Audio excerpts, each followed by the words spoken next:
Welcome aboard to the world's finest strike podcast with your host and author of the novel Deception Underway, Patrick Riley. The show where sea stories come to life, liberty adventures are relived, and the voices of sailors past and present are heard loud and clear. Named in honor of the USS Hewitt DD-966, the world's finest strike destroyer, this podcast is dedicated to the men and women who served at sea and the unforgettable moments that shaped their lives. Whether you're a salty veteran, a curious civilian, or just here for the ride, you're in the right place. Let's dive in.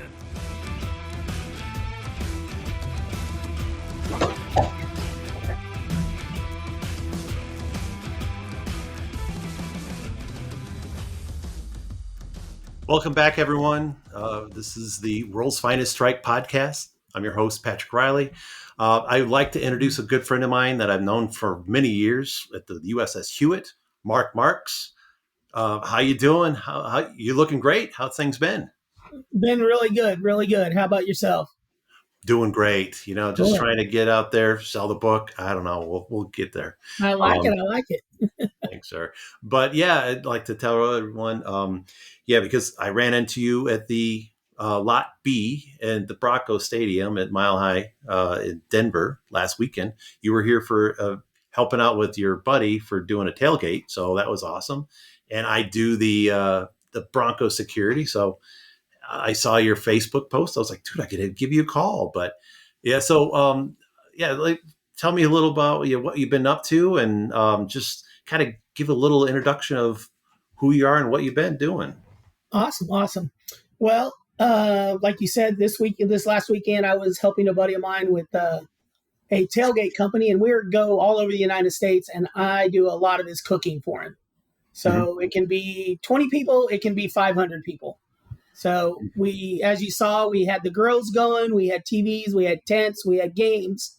So I do that a lot on the side. When I got out of the Navy, I decided that I was going to go Merchant Marines. That was the goal.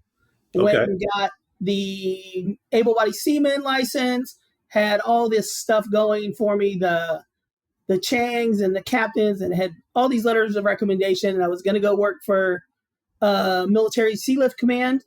And I found out I had high blood pressure, and they said, nope, we won't take you. And I was like, well, I was just on your ships, and some of these old farts didn't have half a leg, half a heart, So I couldn't understand it. But that little change in life worked out for the best, I guess, because I still travel like crazy. But now I am in the catering and concession business. I've been doing that since 1998.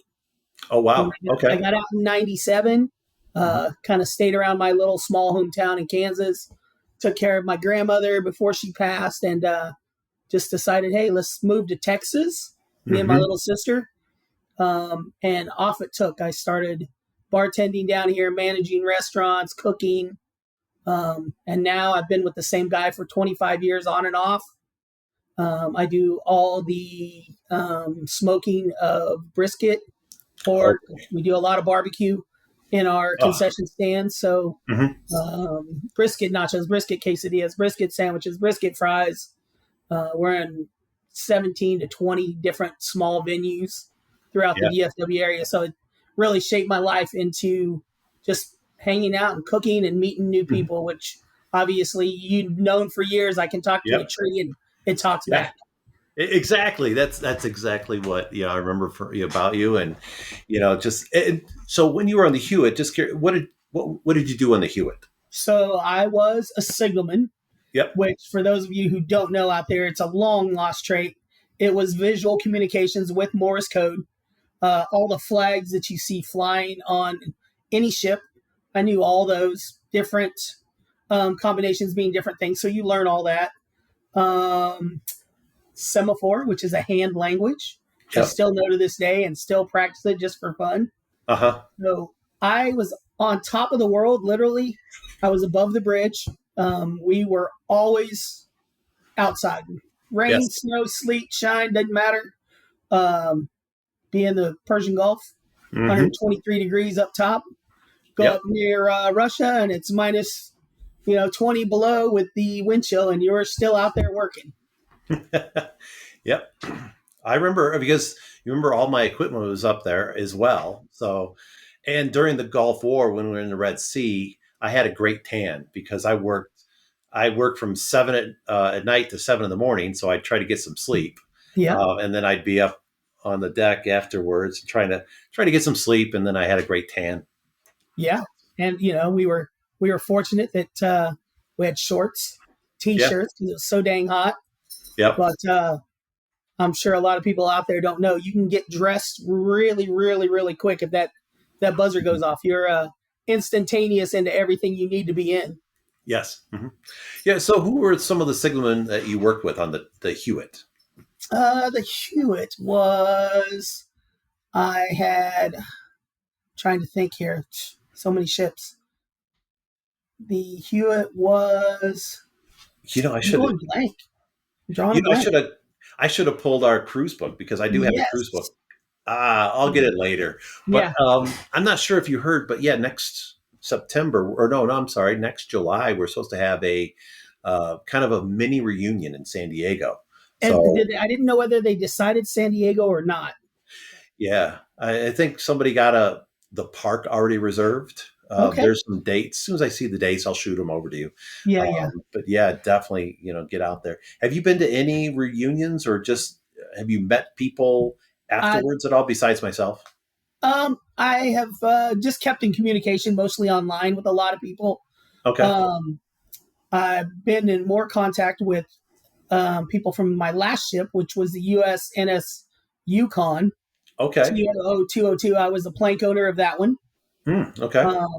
So that was out of San Diego, but we picked it up in New Orleans. Okay. And went through the Panama Canal, which there's a story there, of course. We'll get there. Yeah. And absolutely. then back to San Diego, and then we went overseas, which, as you know, I loved overseas. That was I loved it. I had so much fun overseas. I got to see the world, and growing up in a small town with a graduating class of 32 people. Oof, wow. Yeah, very tiny. The first place I ever went was Manila, Philippines, and you have no clue in 1987 what's going on. Bars everywhere. You walk out and you're like, oh my God, what is this? And what am I doing? So let's kind of start at the beginning. That's a perfect segue. Thank you for that. So what year did you graduate high school? 1987. 87. Okay, so you're a year ahead of me. I was 88. So when you graduated, did you sign up before you graduated, or why did you join the Navy? So one of my best friends in the high school, we were both a little ornery, but he was like, I need to do something. So we both actually joined the National Guard. Okay. So our junior, I guess it would be spring of our junior year. No, it was in the fall because we went through the winter, signed up for the National Guard, went through, they put our uniforms on us. We were waiting to go to boot camp after high school. And him and I went to a small town next to us every, 1 weekend a month. And I was going to be a tank mechanic. That was what I was going to do. Okay. And then they're like, okay, we're going to send you to New Jersey. That's where you're going to go. Oof. And I'm like, well, no, I'm not. I'm not going to New Jersey. So I actually switched to the Navy. Okay. I'm like talking to all these people. Hey, what do I need to do? I want to see the world. I don't want to go to the United States. So I joined the Navy and I left for boot camp July 8th of 1987. Okay. Great. Where was boot camp at? Boot camp was in Orlando, which didn't last too much longer after that.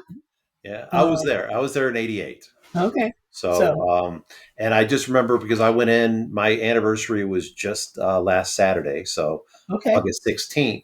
And I just remember it was hot as hell. Oh my God. And I know you were there in July. Yeah. C-174 was my company. Yep. It was 224. How awful is that? We still remember the damn company name for boot camp. Yeah. So 224 is just drilled into your mind. It is real, like just like Yeah. your social. You'll never forget your social. I don't care what happens to our brains. We'll still be able to Exactly. spit that out front way, back way, sideways. Yeah, but seeing the world, that is exactly it. That was one of the main draws for me to join the Navy. And even when I was on the Mount Whitney out of Norfolk, we were a command ship, just like the Blue Ridge. Yes. What happened was we were doing a lot of joint exercises. And I remember there was a guy, he was in the Air Force, and they did a write-up on the ship's newspaper one morning. And I read it, and I kind of laughed because I was like, this is so sad, because he was born and raised in Michigan, Okay. wanted to join the Air Force to see the world. It's like, cool, where are you stationed? I'm stationed in Michigan. You're what? No, that's awful. And I think he was a newer guy, so it wasn't like he's been around for a while and decided I want to move back home. No, Right. he enlisted, went through boot camp, and went right back to Michigan. And I just shook my head like, that's why I don't like the Air Force. Well, there's a lot more stories of why I don't like the Air Force, but yeah, we'll get to those later. But so cool. So after boot camp, where was your A school at? Because how did you become a signalman, or why did you choose? So I was trying to go EOD is what I was trying to go for. Mm-hmm. And I hurt my knee in boot camp. Okay. And they're like, well, you're not gonna pass the EOD even with a good knee. Yeah. You're kind of at that point. And so they said, pick what you want to do. Okay. I said, well, I have no clue, put the dartboard up, throw the dart. And so it was like boatswain mate, signalman. And they're like, okay. One of my company commanders was like, you do not want to be a boatswain mate. Trust me. Mm-hmm. So go for signalman. So my boot camp was in Orlando. I basically went across the street. Okay. So yeah. And then, so how long was boot camp? It was 9 weeks. Oh, boot camp was 8 weeks. I'm sorry. A school. A school was 9 weeks. Okay. Yeah. All right. So and that's cool. When you go into that, you're like, how am I supposed to read these lights? I don't understand this. And, you just keep practicing. And all of a sudden now on a TV, I can still pull out those letters. Mm-hmm. I don't know whether I could read a whole message, but I can still pull letters out, and it was really interesting. And you get that little bit of freedom in Orlando, and Hojo's was our best friend. Oh yeah, I remember many stories from Hojo's. Yeah. Oh, that's awesome. Yeah, because when we're that young, 18, 19, just getting out of boot camp, we've got a little bit of money, just a little bit. But it was more of the freedom, and we're just. Yeah, Disney World was there, but forget Disney World. What was that? Orange Street? I don't know if it was. Yes. Was it Orange Street? It was Orange Street. They told us to stay away from there. Of course. So where did everybody go? Yeah.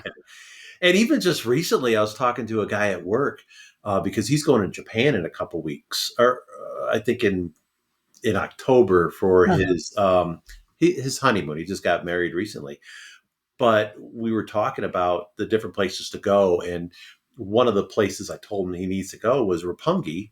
And because he's also, we're looking at hotels, and we were looking at Shinjuku. I'm like, Shinjuku is a little, I wouldn't take my wife there. Yeah. And now Roppongi is off limits. What? Yes. For military personnel, it's off limits. Man, I'd be in trouble. Yeah. I would be in so much trouble because that's all I did. That's the only place I went. Although, no, I went to Shibuya and Shinjuku. I went everywhere. But when I hit the bars, they were always in Roppongi. And I do have a list. Maybe later on when I can find it, I'll send it to you. I found the list of all the restricted bars. And there was like one in Roppongi, like one in Shinjuku, and then, Sasebo and stuff like that. Even the Hanch. There's several in the Hanch. Yeah. Well, and I remember throughout my entire time in Japan, I would go to Roppongi. Yeah. And we would stay at Nusano. If you got a room, 9 times out of 10 you could. Yep. But the disco on the top floor of one of the buildings, and we would work our way down each level. Yeah. And you wanted to see how far you could make it before they closed it all down at 4 a.m. Yeah. Oh, that's awesome. I used to go to the 5th floor was Java Jive. That was my place. Java Jive, yeah. Yeah, I And I'm usually have trying that. to think of they had a techno album out almost every year Okay. for one of the discos, and I bought all of those. Huh. And I was looking through my CDs the other day, and I had all of those there, and it's wild because you Wow. would just Wow. go up there. It was early techno. Uh-huh. So, and I Yep. just remember going up there, and you dressed to the nines after you left Nusano, and Yes. it was crazy. Well, you always stop at the bar in New Sano and get good and liquored up because they're dollar beers. Yeah, Once you cheap. were done, yeah, you just pour yourself into the taxi cab, get over to Roppongi, wasn't Yeah, that far of a drive, and no, not at you know, all. start hitting the clubs. I never liked the what was the Hard Rock. I never liked going to the Hard Rock. That was No, just so it was overrated, and you always had like the French and the Canadians in there, and yeah. yeah, Didn't like it, but there's a few other bars I can't remember, but that's the place. I can't believe it's restricted. Why would they? The world because today is awful.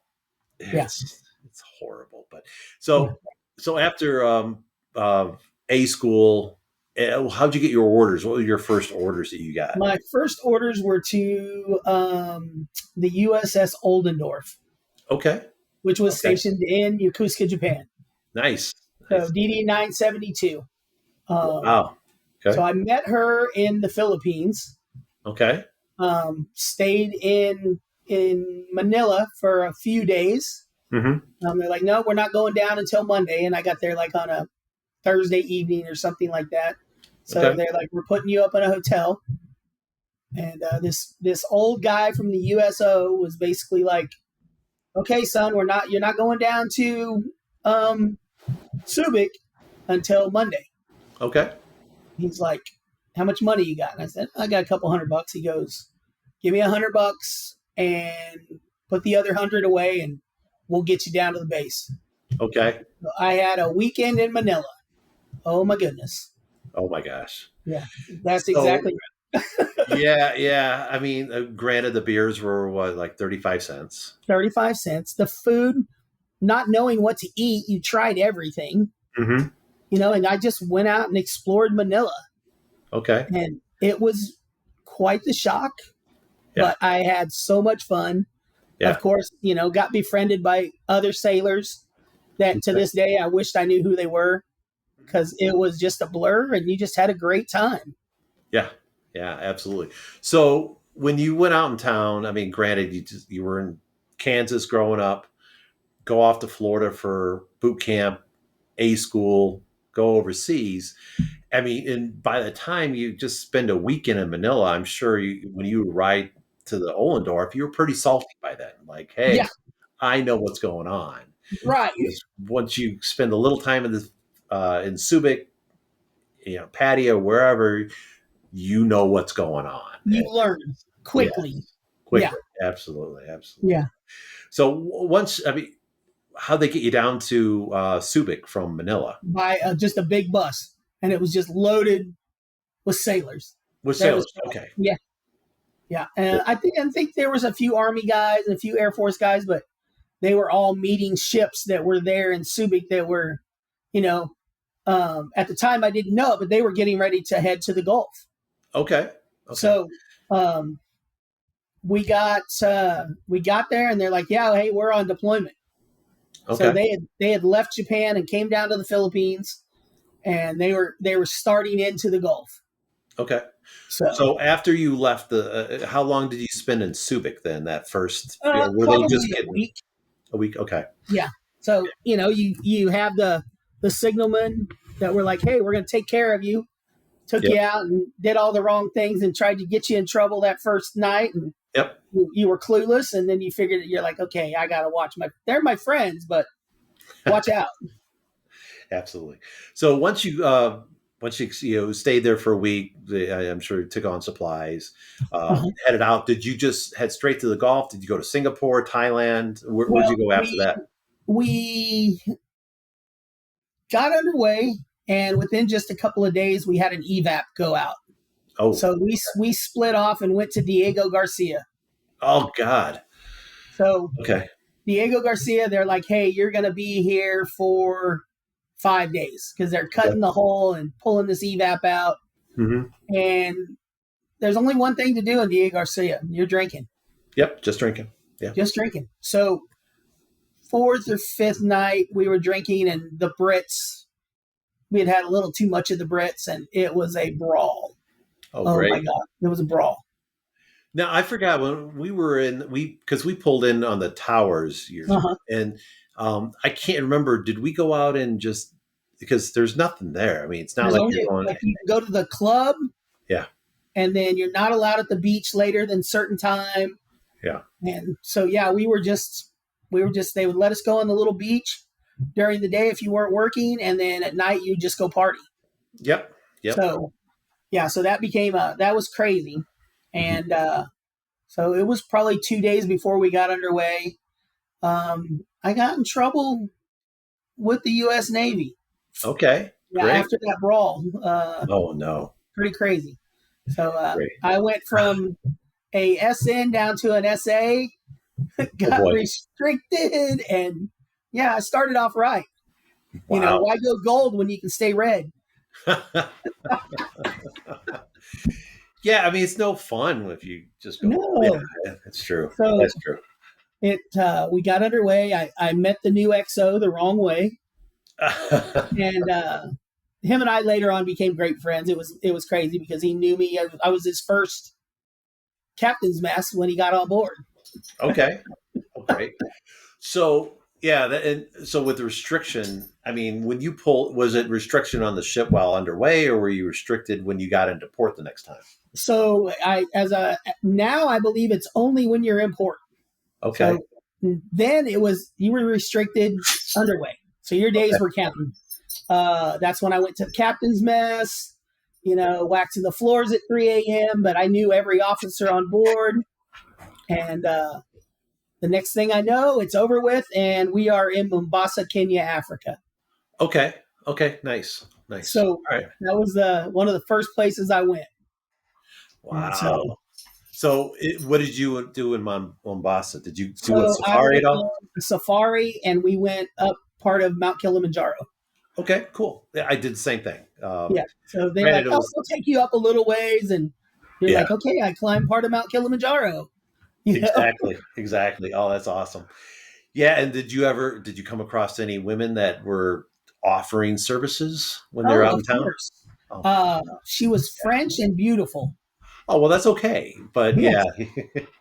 Because sometimes you just heard all the stories about, what is it?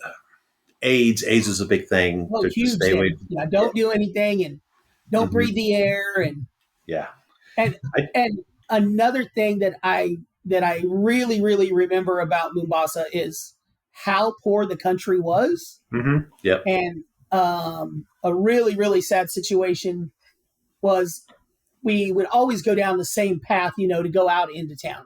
Mm-hmm. And I remember this woman, she had a baby in her hands. Mm-hmm. The first day I saw her, she has this baby. So we go out the next day, same thing. I see this baby again. But, you become more observant every time you go buy something. Mm-hmm. And I remember that baby was not moving. Oh, no. Hmm. Yeah. So you come to figure out that baby had probably passed away, and she was using that baby because people would give her money. That's how she was surviving. So that was really an eye-opener of just how the world is and how poor it is compared to what we have. Even here, if you don't have anything, it's not as poor as people over there. Mm-hmm. So, yeah, that was kind of an eye-opening experience. Right. Wow. Because you were just 19, 20 years old at the time, right? Mm-hmm. I was, just turned 19. Yeah. Oh, wow. So in that case, I would say what I remember about Mombasa, because besides the people that were going on safari and just going out in town and having drinks and being solicited. Oh, yeah. Sorry. But we took that safari Jeep up, and I remember it was all van more, and they had the windows down. It was so dusty. I had those light, like not tie dye, but faded jeans. Uh-huh. And when you stood up, they were just brown in like Yes. creases because all the dust would just settle on your jeans. So yeah, that's what I remember quite a bit. But yeah, we did the same thing. Just take that. And our guide was absolutely insane. He's messing with a cobra, and he's like, "Oh no, it's fine." And you're like, "What are you talking about? It's fine." Yeah. But like our oasis that we stayed at was absolutely amazing. Mm-hmm. Yeah, absolutely. Yeah, that's it. Mombasa was really cool. I was able to check that off my list. And that's one that a lot of people don't have. Mm-hmm. Right. Yeah, so what we did was we were on the towers and we were up in the Persian Gulf, and then after we exited the Gulf, we headed south to Mombasa, and then we shot over to Diego Garcia, and then into Bunbury, Australia. So that was our exit from being deployed. But so once you after Mombasa, you headed north. You went through the Persian Gulf, then. Yep, and then hit Oman. Yep. Qatar. Where else? Bahrain. Yep. Dubai. Mm. So. Wow. Yeah. So you hit quite a few. Really quick. Yeah, absolutely. And then coming out of the Gulf, where did you go? Did you go to Singapore and Phuket? Yes, Singapore and Phuket. Nice. And the Philippines. I just know the. So, what did you think about Thailand and Phuket? I loved Phuket, and the best part about it was I didn't stay in Phuket. I went further down the road. I kind of got away from everybody because I was like, man, I just want to see. And, of course you meet people, and I met a girl and she's like, well, we can go over here and we'll rent a motor or a little bike. Oh, you're not supposed to do that. You can't rent those. But how do you get around? You get around on a motorbike. Yep, absolutely. So I think when we came out of the Gulf, I think I was already at 8 countries. Okay. Oh, that's perfect. So fast. Yeah, we do crank them up. I mean, it's just pretty cool to hit that many countries. Yeah. And, being from Hicktown, Kansas, you just see the world is getting bigger every time you get back on the ship. Mm-hmm. That energy and that vibe of, hey, I need more. Oh, Who cares? You're out for 31 days and, you see nothing, but who cares? Because you're going somewhere. Exactly. So after Philippines, and you finally were able to make it up to your home port of Yokosuka. Yes. Right. And that first, I think I had duty the second day we were there. Okay. So I kind of go out with everybody the first night, and I'm just intrigued because you go to the club. Mm-hmm. First you go to the exchange because you got to go get your stuff. Yep. And then you're like, okay, the boys are like, let's go. We're going out in town. You're like, okay, let's go. So you go out in town, and I had only seen 2 or 3 Japanese girls in my life. Okay. And one of them happened to be in my graduating class of 32 people. Oh, she was a foreign exchange student. All right. Akiko Kanda. Okay. Who years later I got in contact with, and we met, and I met her family, and it was amazing. Wow. Absolutely amazing. So where was she from in Japan? She was from outside of Yokohama. Okay. Oh, wow. Close. Yeah. Yeah, absolutely. So I remember because I was in and out of Japan, and I was on the Oldendorf, and then I went to the Naval Hospital because I got hurt on the Oldendorf. Okay. I was coming back from watch one night, and I blew my knee out. Oh, geez. So then they transferred me to the hospital, and I had knee surgery, and then I was like on limited duty forever. And then they're like, okay, you're healed. We're going to transfer you. Then I went to your sister ship, the USS Hoel, DDG 13. Oh, geez. Yes. Yeah. So I know how you feel on the towers. Yep. Mm-hmm. That little thing was bouncing all over the place.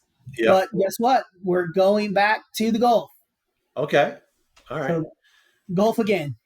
Once again, Philippines, Thailand, Singapore, Hong Kong. You get Hong Kong for the first time. Okay. Good. Yeah. Hong Kong. Loved Hong Kong. Absolutely loved Hong Kong. Met a family from Seattle that was living there that Okay. kind of adopted a few of us, and absolutely amazing. Oh, that's awesome. So, yeah. Yeah, that's I always love Hong Kong. Were you anchored out or did you go pierside? Anchored out for the first few times. I did Yeah. get lucky enough to go pierside once, but That was with the Hewitt. it was with the Hewitt. Yeah, I remember that. I got to go to Australia for the first time on the Hoel. Okay. We went Which to Albany, Albany. Okay. south of Darwin, south of Perth. Beautiful little town. People were, the stories are true that everybody in Australia loves the Americans. Yes. Mm-hmm. Yeah, everybody loves them. It's great. I always loved Hungry Jack's, which was like Burger King, because we couldn't get Burger King in Japan. So when we got down to Australia, we ate Hungry Jack's. Hungry Jack's. Well, it's so crazy because I remember when we were in Albany, they're like, okay, you have to wear your dress uniform out. Yeah. Mm-hmm. We're like, okay. So we go out and all of us, we pull up a seat at the local bar and we're sitting there drinking. And there's this old fart down at the end of the bar. Not saying a word, just sipping away on a beer. Well, we're getting loud and boisterous, and we're like, let's get this gentleman a drink. Mm-hmm. So we start talking to him, and he was like, I owe my life to the United States military. Wow. He goes, you saved me. And we're like, what? Okay, this guy's not paying for nothing. And then all of a sudden it was back and forth, and the last thing I kind of remember is going backwards on the chair, hitting the floor. I woke up the next morning still in uniform in the back of the bar in a room. Mm-hmm. Okay. Wow. You got hurt again? Or it was Nope, didn't get hurt. I bounced that time. Oh, that's awesome. Yeah. Yeah, that's so what was his story about how he saved him? Was he like in World War II? What happened? World War II, when the US came in, he was there, and wow. So he was just down to earth, and he just couldn't thank us enough. It was absolutely amazing. Mm-hmm. Met some people there, and they ended up taking us into their house. We stayed at their house the entire time we were there. So I think I worked one day while we were there, and we were there 7 days. Okay. So that's perfect. Yeah. Now, so you were and so once you got back, you probably got transferred over. When did you get transferred to the Hewitt? The Hewitt, so there's another ship in there. So there's another one? Wow. Yeah, I brought the Hoel back to the United States. Okay. And decommed her. Okay. So I was on a decommissioning crew. So I have both plank owner and decom in my portfolio. And I was actually the last person off of her leaving San Diego Harbor, because I was getting ready to get on the tug and a wave hit, and they pushed away, and I'm just sitting on this naval ship all by myself. Thinking, whoa, this is kind of cool. So then I went to the Elliott. Okay. All right. So, because guess what? The Elliott was overseas at the time. Yeah. So that's where I want to go. Yeah. So I went on the Elliott, and I did another deployment with her into the Gulf. Wow. So, once again, you were just on the haze gray and underway the whole time. Haze gray and underway, because I love that sense of traveling was so embedded to me. I knew that I was going to the Philippines, or going to Thailand, or going to Hong Kong, or Singapore. And what new places are you going to have? Yeah. That was always my, what new place are you going to have? Yeah. I just absolutely loved it. And I finally got to the Elliott on, what day is it? February 3rd, 1990. Wow. Oh, that's awesome. Yeah. So yeah, that was right before. Okay. So after the Elliott, then you had to go into, 1990. I'm trying to think. I was on the towers at that time, and the towers, we decommissioned the towers in Japan, and they towed her back. Okay. So they did the decommissioning there, but they just did a cross deck right into the Hewitt. Yeah, because I'm looking at my papers here. The Hoel was in July of 1990 is when I got back to her. Okay. Okay. So I All was right. on the Elliott. I was only on the Elliott for 6 months, and that was the deployment. I Wow. picked her up, went on deployment, and came back. Oh, that's awesome. Yeah, There you go. And then did you get the Hewitt when it was in San Diego, or did you come over when they were I in came Japan? over to Japan and got her. Got it. Got it. Got it. Got it. Okay.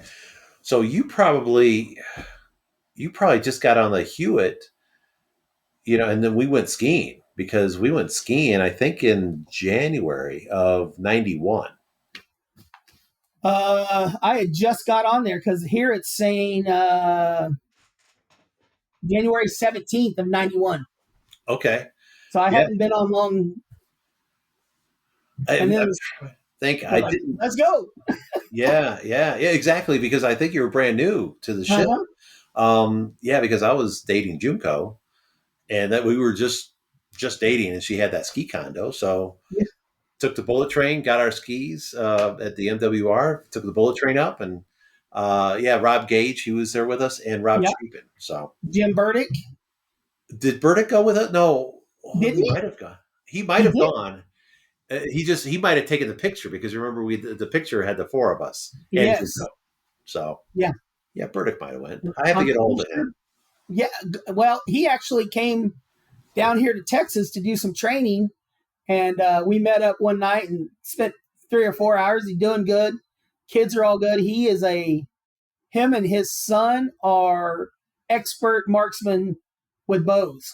Oh yeah, yeah. Like, he's got national honors. He's so good Oh, that's awesome. and has his Yeah, own bow building and everything. It's pretty crazy. yeah, that's awesome. Yeah, I do remember that. Um, Yeah, but that's awesome. So when you were on the Hewitt, how long did you spend on the Hewitt?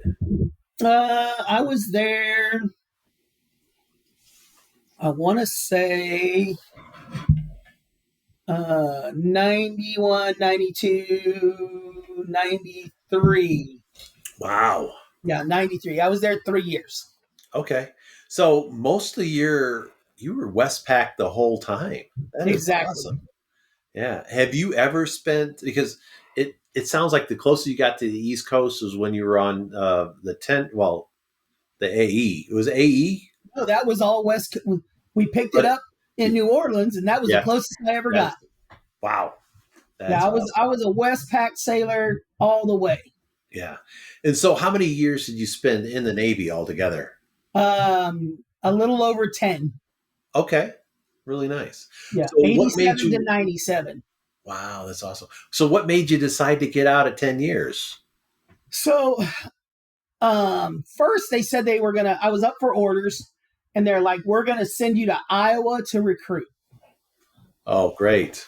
And so I started fighting that, and I'm 6 months, 8 months out, and they just keep telling me, nope, all I've got is Iowa, Iowa, Iowa, Iowa. Well, then I was like, well, I can do this merchant marine thing because we were on the TAO. We all had our own staterooms. Everybody had your own room, and you shared a bathroom. Okay. Absolutely awesome. Just like Yeah. living in a hotel on the water. Yeah. Food was amazing. Steak and lobster almost every Friday. Hmm. And the old guys been around the military for, like Mr. What was his name? It's not Marvin. But we had an old guy, and he was like 90 years old. So anytime we pulled in somewhere, we're like, hey, where are we going? Where are we going? He knew every spot. Little funny story. We came through the Panama Canal, and we didn't debrief. Everybody just gets off, and Mr. Martin, that's his name, Mr. Martin, never forget him. And so we go out, and we are at the wrong place at the right time. Okay. The Air Force comes in. They're like, hey, what are you guys doing in here? We're just having a beer. Well, you're not supposed to be here. Nobody told us. Here, we all pull out our passports. Yeah. Except for the new kid that's with us. Pulls out his military ID. Oh. So you're like, well, we're not going to let him down. Yeah. So They pick us all up, take us back to the Air Force base, the Okay. Army base. Air Force picked us up, go back to the Army base where the Marines are. Mm-hmm. So we've seen all this, and they're like, okay. And they're like, well, you guys didn't do a debrief, so we're just going to release you back to the ship. So they drive us back to the ship, no charges, nothing. We all walk back on about 10:30 at night. Mr. Martin says, well, I'm going back out. And I'm like, officer of the deck, are we allowed to leave? He goes, yeah, no trouble. So me and Mr. Martin turn around and go back out in Panama. Oh, that's awesome. Yeah. So they were trying to basically say you were restricted, or it was off limits. It was an off limits bar, but with no debrief, there's no clue. We had no clue. Yep. So they basically just said, okay, you're going with us. And oh, that's great. Yeah. The Air Force, they ruin everything, don't they? Well, see, one of the reasons you don't like them. One of the many reasons, yeah. I know. I think one of the main reasons. I think we were in a bar in Okinawa. We went to Kadena, and of course we had to go to Whisper Alley.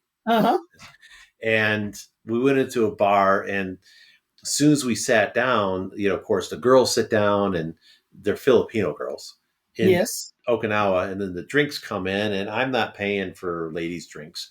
But what I noticed around the bar there were quite a few Air Force guys, and they all had the girls next to them with the ladies' drinks, and they were all I saw a few of them reading books. What are you reading a book for? I'm like, what? I mean, granted, I write books, but I'm not reading a book in a bar with a girl. So, and they were reading the books, and the girls wanted us to buy them drinks. Okay, how much is the drink? And they told us how many yen it was. I was like, that's quite a bit of money. And because we just came from the Philippines, and I remember I pulled some pesos out and I threw them down. I'm like, that's how much a damn ladies drink is. And that's when they're like, wait a second, you're not Air Force. I was like, no, we're Navy. And they were gone. They didn't want to talk to us anymore. And they're like, you know what, you guys should just leave, because they knew they couldn't get money out of us. Yeah, because we knew the value of a drink. Exactly. And it was probably, ladies' drinks were what, 500 yen, probably, something crazy. Mm-hmm. Yeah. And we're like, what? You're insane. We're not paying that. Yeah, yeah. No, I think it was 1,500 yen. It was 1,500 yen. yen. A lot, yeah. Yeah, and then like I think in the Philippines it's $3, and then still you complain about that, like $3. That's crazy. I got 35 cents for my beer. So and that's what I wanted to talk to you about, because you just recently went to the Philippines, and so between '97 and now, have you traveled overseas at all, or where have you been since the Navy? When I got out, I did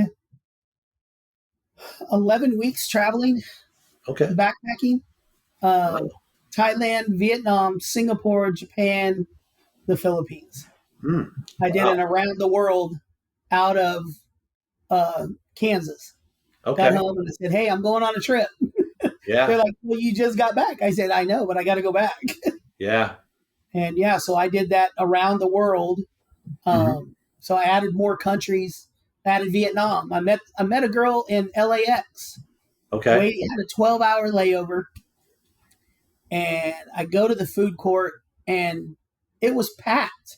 There was not a seat to be found. There was one seat. It was next to this young girl. So knowing me, I walk over. I'm like, hey, can I sit down? She's like, sure. So we get to talking as we're eating, and she was going back to Vietnam for the first time since she had came over on a boat. Oh, wow. Okay. So Alexa 2 on, Alexa 1 on, Alexa 1 on. There you go. So her and I became friends, and we exchanged numbers, and she's like, if you come to Vietnam, come to my house. You're my guest. And so we went on our way, and I went to Japan first, stayed there with some friends that I had. Then I went to the Philippines, and then I went to Thailand. And when I was in Thailand, I said, okay, let's just go to Vietnam. It's cheap. Yeah. So I got a flight, went into Vietnam, flew into Hanoi, stayed in Hanoi a little while, 2 nights, got on a bus. Well, back then, cell phones were not a big thing. Yeah. They were just coming out. Hardly anybody spoke English. Mm-hmm. So I had this address on a piece of paper. So I go to the bus station and I said, I need to get close to here. Yeah. And, there was a few people that spoke the broken English, and they're like, okay, go get on bus 9. Mm-hmm. So I'm going through the bus station, I'm looking, there's buses everywhere, chickens, goats, everything you can think of in the bus station. Yeah. And I get to the bus, and the guy's like, okay, go to the back. There's more room because you're a big guy. Go to the back. So there was a bench seat back there. And I mean, there were bags of rice and, vegetables and fruit all tucked underneath these seats as you're walking in. I get on the bus and off we go. But as we're leaving, the smell of fresh French bread being cooked in stone ovens. Okay. Because it was French occupied. Yep. So back in the day. So they had picked that up, and you could smell that fresh bread cooking. So you get on the bus and you get a chunk of bread for 3 cents. Mm-hmm. And that's your food. So we get on the bus and we're going. More people are getting on. Finally, these 3 girls get on, and they're schoolgirls in their little uniforms, and they're giggling, and we get to talking, and they're like, we're practicing English. Okay. Help us practice our English. And so we start talking, and they're like, okay, we have 7 hours to go before we get to this location that you're going in central Vietnam. And so I've got my backpack. I'm, bright orange white with red hair and a beard. So everybody was staring, of course. Yeah. I'm in a tank top with tattoos and shorts, and the girls are giggling, and we stop they're like, okay, we're going to stop up here and eat. Well, I told the girls, I said, hey, tell the bus driver to let the people know here at the stand that I'm going to buy lunch for everybody. Okay. So there was 20 people on board, probably. And I bought lunch for the entire bus. Awesome. And it was like $6. And I'm like, they're all like, oh, I just want a little. I'm like, no, get more, whatever you want. Yeah. So we keep going on, and we're getting closer, and a gentleman gets on, and he hears me and the girls talking English. And so he comes back, and he knows some English, enough that he can converse. And where the girls are like, yeah, he's going over here, but isn't that like another 45 minutes from the bus station? He's like, yeah. He goes, I have my motorbike at the bus station. Okay. He said, I'll give you a ride. I had no care in the world. I'm like, okay. So we get to the station, and he gets his motorbike, and he's like, jump on. I got a big old backpack on, and I call it, to this day, I call it the Chicken Express. Okay. Because as we're going down this 2-lane road in Vietnam, it seems like both sides of the road are packed with every Vietnamese person that's in the country. Uh-huh. And they're staring at the big white American on the back of the little motorbike. And they're pointing, and you hear him talking, and he's just zipping along. And we get to her village, and he's asking some people, hey, where is this at? And so he finds her address, and I go knock on the door, and Truckee is her name. Uh-huh. She answers the door, and just the shock on her face. Yeah. I wish I would have had a camera, because she's like, oh my God, I can't believe you came to visit me and my family. Right. Oh, that's awesome. Yeah. So it was just an instantaneous friendship. Yeah. And of course the whole family runs out and like, who's this guy? Uh-huh. And we walk in, and it's dirt floor house, but in the front room is a nice bed with like a little bitty fan and mosquito netting and a little table and everything. And, so we talk and we eat. Of course, they feed me, and I have no clue because I've never had Vietnamese food. Uh-huh. I'm like, okay, let's try it. I tried everything, and we're getting ready to go to bed. And I saw where the sleeping quarters were in the back of the house, and it was just, a mat on the floor. Okay. And so I put my backpack down, and I'm getting ready to lay down, and all of a sudden, Grandma goes crazy. I hear she's talking in Vietnamese, and I'm like, Chucky, what's going on? She goes, oh, no, you cannot sleep in the hammock or on the floor. You have to Yeah. go sleep in the bed up front. I'm like, no, that's grandma's bed. No, you don't understand. You're the guest, so you have to take the bed. And I was vehement. I'm not putting grandma on the floor. She said, no, she'll go to her friend's house and has a place to stay, but you're staying in the front with the mosquito netting, with the little fan. So I was the guest of honor. So grandma said, you're staying there or else I'm going to kill you. Kind of thing. And she was like 4'6", and I was scared. Yeah. Oh, that's awesome. Yeah. So how long did you stay at their house then? I was there for 6 days. Wow. Oh, that's awesome. And so I met every girl in the little village, and you know, we'd all get together in the evenings and go do something, or we went and I took all the kids one day to ice cream. Okay. Let's all go get ice cream. Yeah. So that's wonderful. I mean, one of those memories and feelings you'll never forget from some of the greatest people in the world. Mm-hmm. Yeah, absolutely. Yeah. So yeah, that trip sounds amazing. And how long was that total trip where you just backpacked? Almost 11 weeks. Wow. That's awesome.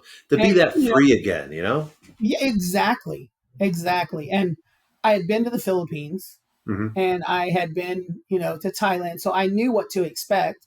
So I knew you don't stay at the big resorts, but I didn't want, I was stretching the dollar, and so I would stay at little hole in the walls. They were fine for me. I'm a guy. I need a toilet, an air conditioner, a bed, and a shower. Yeah. And if I have to share the toilet with other people and down the hallway, I'm okay with that. Yeah. I think my room in Vietnam in Hanoi was $6 a night. Yeah. And I had a buddy that was in there with me, and he was probably about 9 inches long. Yeah. And I said, you stay on your side of the room and I'll stay on my side of the room. Yeah. We had a great relationship. Yeah. Well, and that was it, because I'm talking to one of my friends. He's in Vegas right now, but he usually lives over in Pattaya. His dad's not doing well right now, but he's looking at going back to Southeast Asia, and he's looking at doing a trip because he's been to Vietnam several times. Yeah. And he sent me the hotel that he's looking at staying in, and for a week he's like, oh, it's $35, and I'm like, yeah, a night? And he's like, no, it's $35 for the whole time. And I look it up, and sure enough, I can get this really nice room for $6 a night. And it includes breakfast. And I'm like, I've got to go. But breakfast and air conditioning and a shower and a toilet. The room looked immaculate. I would pay $200 a night for a room like that here because it was really high end. So it was not a shack. So I was like $6 for this really nice room, but I'm going. I'll figure it out when. But so just make sure you invite me. Oh yeah. Oh, trust me, man. You would be good. I'll take you. But yeah. So since that big 11-week trip, and were you traveling? Because I know once you get working and into a grind, and because you're doing catering and concessions. So have you did some traveling recently? I did. So tell me about the trip to the Philippines. So a girl that used to work for me here in Texas was from Seattle. Okay. So I became good friends with her brother, and we would do cruises. Because I always told everybody, hey, I'm not going to go on a cruise. I cruised my whole life. Yeah. I was on permanent cruises. Yeah. And we had become good friends because I had gone up several times up there just to hang out in Seattle. And so 5-6 years ago, they were like, hey, our dad lives in the Philippines. Do you want to go? I said, well, guess what? Let's go. Yeah. So, we leave Seattle, we fly to Taiwan, boom, another country off the list. Yep. Because we spent like 9 hours there. Bought some Taiwanese whiskey, which I have here, which is very limited release, so it was nice. We get to the Philippines, we fly into Manila, we bum rush over to domestic, and fly to Cebu. Oh, okay. Yeah. So, well, we flew into Bohol, actually, because that's where he lives, another island. Well, and I had been to Cebu already, because when I was on the Yukon, our captain was from Dumaguete, which was another island in the Philippines. Okay. So I had been checking, all these cities in the Philippines off. Like I had been to Baguio. I had been to Iloilo. I had been to Cebu now, and I'd been to Bohol. So Bohol was a new one for me. And so we spent 15 days the first time there. Okay. And went and saw the island, and we had a good time. So fast forward to another cruise, added some more countries, ended up going to Costa Maya, Cozumel, and Belize. Okay. Sure. Yeah. So more countries. Yeah. So we just got back on the 16th of July. Okay. So we were there for 12 days. Oh, that's awesome. And he took his girlfriend over for the first time to meet his dad. So we did some island hop. We did all the tourist stuff on Bohol, which is Chocolate Hills, Tangiers, went to a few other places. Then got on the ferry, went over to Cebu. Okay. And went checked something off my bucket list that I'd always wanted to do. Swimming with whale sharks. Oh, wow. Okay. Absolutely amazing. It's a must for anybody that loves the water. Had a great time with that. Went canyoneering. So we zip lined into a canyon and then went into a canyon and was jumping off 25-foot jumps, walking through a canyon, swimming in the water, going through the waterfalls, and then walk back out. Wow. So I'm not a young chicken, but I'm a good chicken. Yeah, absolutely. So, that's what I always thought about is, I haven't been to the Philippines since 91. Okay. What's the difference? What have you, I know that there's been changes. There was actually a price increase. Okay. But this time when we were there, it was 56-1. Oh, wow. Okay. So, a beer now is 100 pesos. Okay. Versus before it was 15 or 20 or 25. Yeah. So, you're up to 100 pesos. But if you go to the Sari store, which is just a little mom and pop owned grocery store, you get it cheaper. You can get it for 70. Wow. I did my laundry 4 hours. It was $6. Jeez. Wait, did somebody do your laundry for you? You just give it to them and they do it for you? You just hand it to them and come back and get it. Wow, that's awesome. And that's the thing. I was looking at, if I want to do some traveling, I like to travel light, just one little carry-on. I'm not checking a bag. I don't check bags. A little carry-on, and if I get to, hey, I need to do some laundry, that's exactly what I was going to do. And all these countries that we want to go to, you just have to look around. They're there. Yeah, exactly. And I checked the bag, just because we were taking a lot of stuff over. Oh yeah. But if you really want to do it right, if you do your carry-on and make it a backpack, a good sized backpack, and a personal item, you're fine. Yeah. And because the first time we went 6 years ago, I had a big rolling suitcase and a backpack. Well, this time I went with a smaller rolling and a bigger backpack. Yeah. So I'm like, okay. And then there was things that were, come on, Days. There were things that I didn't even touch. And I'm like, okay, next time it's a smaller bag. I may not even check one next time. It might all go on the plane with me. Right. Oh, that's awesome. Yes. Turn it in and get it clean. And yeah. Cool. Hey, earlier you were talking about a story within that last ship that you were on. I mean, I know it was like way at the beginning of our conversation. You're like, oh, I got a good story about that. I don't know if it was If that was That a was refueling ship or not. that was the refueling ship when we got thrown in jail Yeah. in Panama. Yeah, Oh, which that's a good one. once again another country. So now Yeah.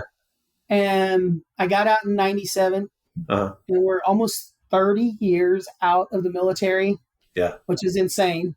Yeah. And still, some of my best friends to this day are military guys. Yep. One of my quartermaster buddies now lives in the Philippines, and he's a captain on merchant ships. Okay. And I had lived with him in Japan in Kamakura, Okay. Yeah. so him and I are still good friends. Another quartermaster buddy of mine is up in Michigan. He rides motorcycles. I ride motorcycles, so we've been trying to hit that point where we can see each other. Still really good friends with a lot of the guys from the last ship, the USNS. One lives in San Diego, got a family. His family's absolutely amazing. I go see him. My other friends in St. Louis. And then, of course, social media, we can keep up with so many people, which is awesome. And just like us, random Denver Broncos game, I'm up there and boom. But then you come down to Texas and we've seen each other as well.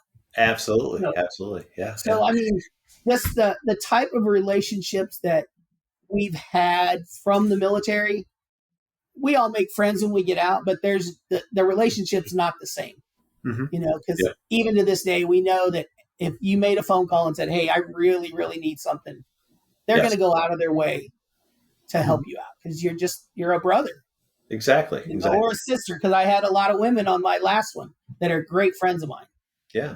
I mean, that's the perfect thing is that, whenever we are out and about, we land somewhere, we know somebody. And that's the perfect thing because you and I talk a lot. So since we talk so much, we make a lot of friends and, it's pretty special. So I love that. And just curious, have you made it to Europe? Because we haven't really talked about Europe at all. I mean, have you been to Europe? I mean, you've got a lot of countries you checked out. So my little sister ended up marrying, her first marriage was an Italian. Okay. So I've done Italy, I've done Germany, I've done just all like a small smorgasbord of those. Like I haven't been to the Caribbean yet. Oh, wow, okay. I went to the Grand Caymans. That's the only place I've been in the Caribbean. Yeah. So that's on my list. A few years ago let's see, there's Germany, France, Switzerland, England. I took a trip in November with a good buddy of mine here in Texas. On a whim, we call it the Bad Decision Bar. We got tickets to the Dallas Stars preseason international hockey in Finland. Oh, wow. So we went to Finland. Oh, that's awesome. Okay. Yeah. And then one of the bonuses was we stopped in Istanbul. Wow. All right. And Istanbul, if you have not been, folks, absolutely amazing city, architecture, food. It was a little different, but we truly, truly enjoyed it. And we landed at like 11:50 at night and went straight into town and stayed until noon. Wow. Yeah, just didn't even sleep. Boom, let's go. That's great. Yeah, and like I said, I've got a lot more travel coming up here soon. I think I don't know if I told you, I'm writing a second book. Okay. I've got another one it's in the works. But my second book, it focuses on Southeast Asia, and I might need to talk to your buddy that's in the Philippines. That's the you said he's a merchant marine captain. Yeah, merchant captain. I might need to talk to him because I've got a plot twist in there and I need to just validate it off of somebody. Like, is this possible? Is this something that people would do? But I might have to, I'll send you an email on that one because I need a quick little contact, just get some notes down. But and he's a great guy. Oh, that's awesome. And he's got some stories as well. Woo! I might have to expand it to him too, because last year I did with the towers. I was in Dallas, and that's why I thought you were on the towers, but I get things confused sometimes, so I apologize because we had a reunion last year in September in Dallas, so I was out there. I think I even gave you a call, like, hey, stop by the reunion. But all right, I'm not that smart sometimes. But I met a guy, and he lives in Bangkok, so I've got Oh, his information online. uh-huh. Line is an app that they use over there. So I've got his information. I checked in with him recently, and so he's still there. But I know if I get over there, I need to get him a call and get some information from him. I think we got a friend in Patia, so he's there. And then Yeah, also, Eisenberg. yep, he's there. And then I do have a friend. He was with Pitney Bowes. He Okay. goes to Patia quite a bit. He's chomping at the bit. He's done with the U.S. He's like, I'm done. Yeah. I got to go back. I was like, I got you. So cool, dude. Yeah. Thanks so much for the time. I really Yeah. appreciate everything. And I always pimp the book. I did talk to my son. He's like, you got to get a promo in for the book, so people really know what you're talking about. But Deception Underway is the first book. Fight Underway is the next book. Although I've got one that I'm playing with. It's called Targeting Underway. Everything's underway. That's why it's underwaybooks.com. Also, you can get the book at Amazon. The paperback will be out in 2 weeks. I'm getting that. I got to figure out Nice. pricing for the damn thing. Yeah. And then, of course, I'm trying to get the audio book out. I'm trying to create that. I've got a lot of stuff going on. And of course, the podcast to help you just generate content. Yeah, Because of course. the more we talk, the more we Yeah. can create the content. And it gets out there and people go, hey, he writes books, he tells stories. And I think that's a big part of what we do as sailors is tell stories. Of And course. that's the cool thing about just what we do. Yeah. And Mark, again, thanks so much. Like I said, one of the best memories with you was going skiing. That was one of the And coolest it things. was So cold, and we didn't care. you didn't care. Yeah. I wish people could see that picture because I laugh. I actually found the gaiters that Uh-huh. I wore on that trip Yeah. in a bag, and they were the paint splotted, Uh-huh. and we didn't care. We were trying to be as bold as we could be. Yeah. Great skiing, Yeah. the hot tubs. We were what was bad was we were in jeans. And of course, that's Uh-huh. kind of like, you can't ski in jeans. Yeah, Well, we skied in jeans. I did Nice. hear that recently from her. She's like, Yeah. you skied in jeans. I'm like, well, we didn't have ski pants. Yeah. Sorry. So Yeah. what are you going to do? All right, bud. Well, again, thanks so much. I appreciate it. Hang on Yeah. for a second while we wrap this up. But again, yes, I sir. was going to tell you one more adventure in the Yes, wildlife of Marky Marx. absolutely. One of the places I worked, there was a bunch of Brazilians there. Okay. And so we're talking, and he's like, hey, guess what? I'm going to Carnival. I'm like, Carnival?